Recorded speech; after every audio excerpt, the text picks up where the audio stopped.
रस मह मुहि सदगुरु बोरी। लेखक कहता है एक विचित्र रस है संसार का जो हमको आज तक प्राप्त हुआ है।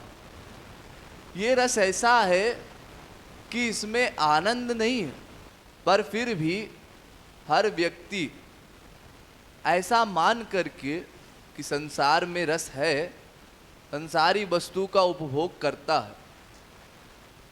लेकिन अब ये असली रस जो गुरु कृपा से प्राप्त हुआ, ये रस मिलने के बाद फिर क्या हुआ? धर्म अर्थ अरु काम मोक्ष रस सबय लगत मोह फीकोरी। ये रस मिल जाने के बाद धर्म अर्थ काम और मोक्ष, ये चार जो रस हैं ये नीरस हो गए, इनका कोई मतलब नहीं रहा।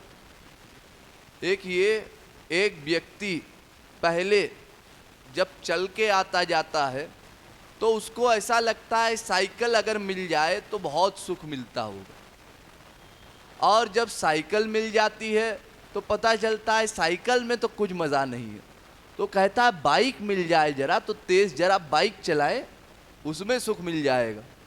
बाइक चलाने पर फिर ऐसा होता है कि बाहर इतनी धूप है, गर्मी है, बाइक में भी मज़ा नहीं, जरा कार मिल जाए, फिर कार में भी बढ़िया वाली कार मिल जाए।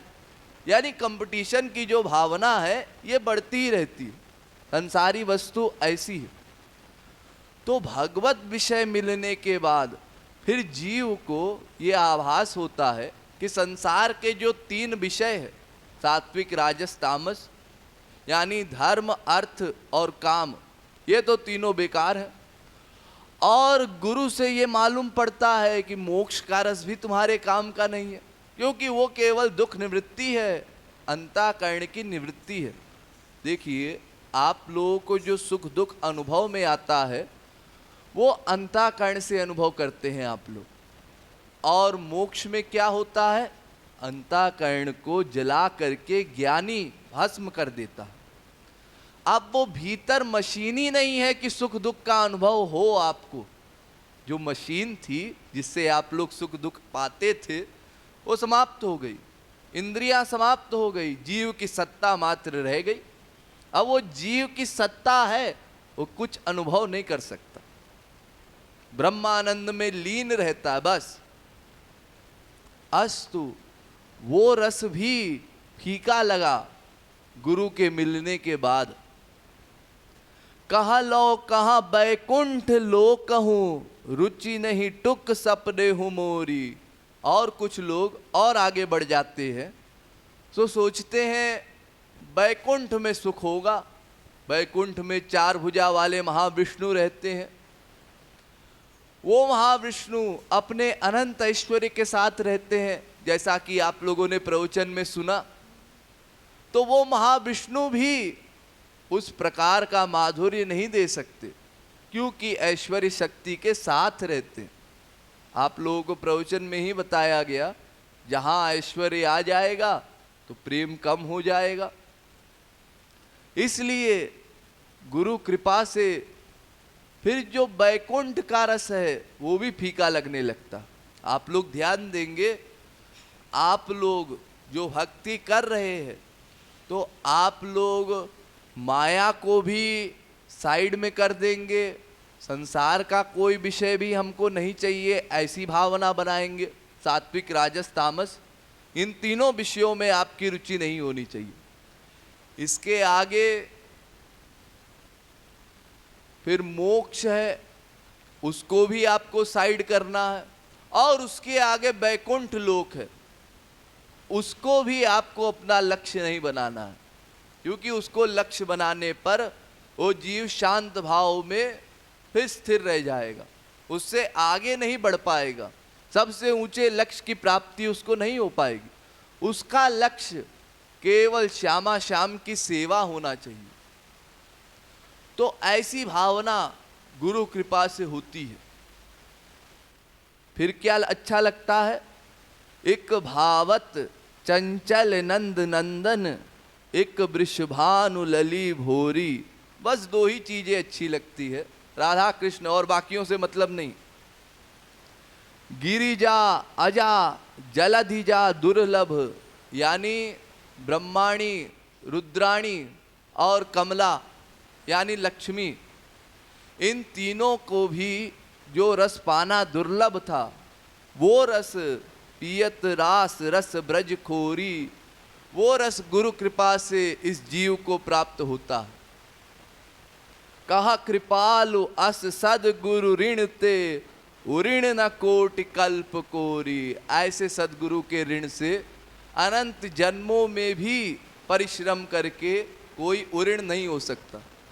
वेद तो यहाँ तक डिक्लेयर कर रहे हैं कि एक शब्द जो गुरु कहता है आपसे, अगर आप सोचे उसके एक शब्द का उपकार चुका दिया जाए, ये जो हम लोग पिक्चरों में देखते हैं सुनते हैं, गुरु दक्षिणा से हम उऋण हो जाएंगे, कोई कर्म ऐसा नहीं है जिससे गुरु के उपकार से उऋण हो जाया सके।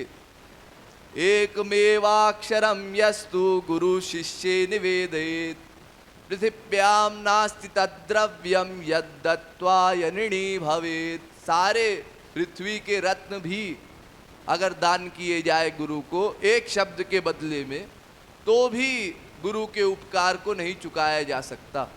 इसी को महाराज जी ने कहा राधा गोविंद गीत में, सारा जग दान करो गोविंद राधे, तो भी गुरु ऋण तेना ऋण करा दे। ऐसे हमारे गुरुवर है, तो ऐसे गुरुवर का नित्य आभार व्यक्त करना है, उनकी नित्य कृपा की याचना आप लोगों को करनी है और उनके चरणों में अपने मन की शरणागति करनी है। निरंतर ये अभ्यास करना है कि गुरु के वचन हम सुने, कुछ तत्व ज्ञान प्राप्त करें और साधना में आगे बढ़े। साधना में आगे हम सब जीव को ही बढ़ना है। गुरु का काम था समझाना, अगर हम लोग उस अनुसार वर्क नहीं करते तो कभी हमारा कल्याण नहीं होगा। और आज ऐसी परिस्थिति हमको मिली है।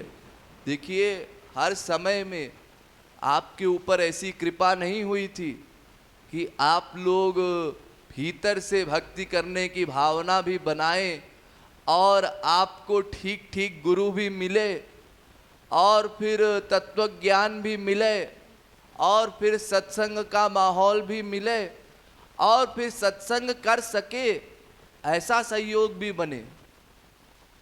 कई लोग सत्संग का माहौल पाने पर भी सत्संग नहीं कर सकते, ऐसे भी लोग हैं संसार में।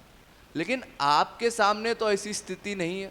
अगर आप सत्संग नहीं करते तो कहीं ना कहीं आपका आलस है, तो इसलिए ऐसे आलस से बचना चाहिए और गुरुवर का नित्य आभार मान करके उनकी कृपाओं को रियलाइज करके, महाराज जी कह रहे हैं कि अगर कोई जीव केवल ये जान ले कि गुरु एक जीव के लिए कितना परिश्रम करता है, तो स्वाभाविक रूप से उसका अंतःकरण पिघले और वो गुरु के लिए अपना सर्वात्म समर्पण कर दे। तो हम लोगों को ऐसा रियलाइज करना चाहिए, गुरु ने हम पर इतनी कृपा की, इतना परिश्रम किया हमारे लिए, अब हमारा दायित्व है कि हम गुरु के द्वारा दिए गए ज्ञान के अनुसार कुछ परिश्रम करें, फिर देखें भीतर क्या हमारे फर्क पड़ता है। देखिए, आपकी स्थिति का अनुमान भीतर से होगा, भीतर से कितना मन कर रहा है आपका। बाहर से अनुमान कोई नहीं लगा सकता, बाहर से तो नौटंकी बहुत लोग करते हैं, लेकिन भीतर की स्थिति क्या है ये आप लोग खुद ही जान सकते हैं। तो भीतर का निरीक्षण आप लोगों को करना है और मेरे जाने के बाद भी दैनिक नियम बना करके यहाँ मैंने इतने दिनों में बहुत से विषय आपको देने का प्रयत्न किया है, अलग अलग तरह के विषय। आपको जो विषय अच्छा लगे मेरे जाने के बाद भी उसकी पुनरावृत्ति आप ही लोगों को करनी है। महापुरुषों के वचनों का आदेश है कि कि आवृत्ति रसकृत उपदेशा, उसकी बार बार आवृत्ति हो, बार बार चिंतन मनन हो। देखिए नवधा भक्ति वैष्णवाचार्यों ने बताई है, उस नवधा भक्ति में भी 3 प्रमुख भक्ति बताई है सुखदेव परमहंस ने, एक श्रवण, एक स्मरण और एक कीर्तन।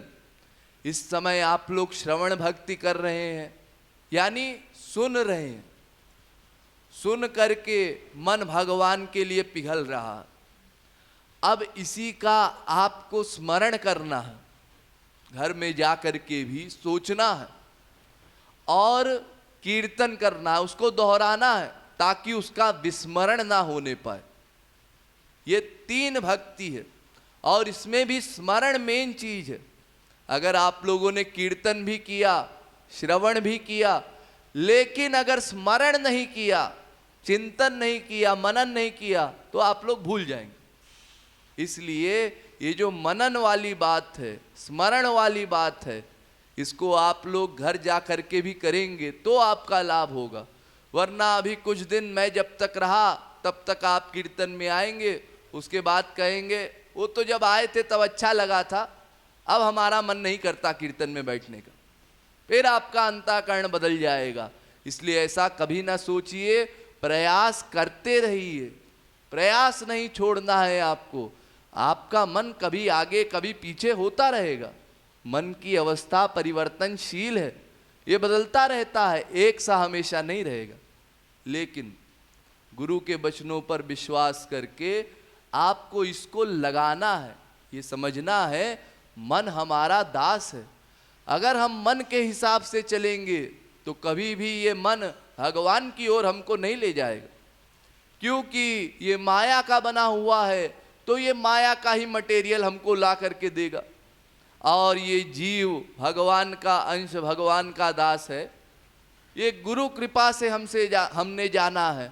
अब इस जीव को भगवत विषय देना है, और वो भी मन के द्वारा, मन के द्वारा भगवत विषय देना है। इसलिए मन को समझाइए बुद्धि के द्वारा, विवेक के द्वारा। हाँ, संसार में थोड़ा डिटैचमेंट करो, आप लोगों को खुद अभ्यास करना है, धीरे धीरे मन को खींचना है संसार से, और यहाँ आकर के इतना अनुराग पैदा करना है, पूरी शक्ति से भगवान का स्मरण, भगवान का कीर्तन करना है कि हृदय पूरा पक्का हो जाए, उसका दृढ़ विश्वास हो जाए कि श्यामा श्याम ही मेरे हैं। बोलिए श्रीमद् सद्गुरु सरकार की जय।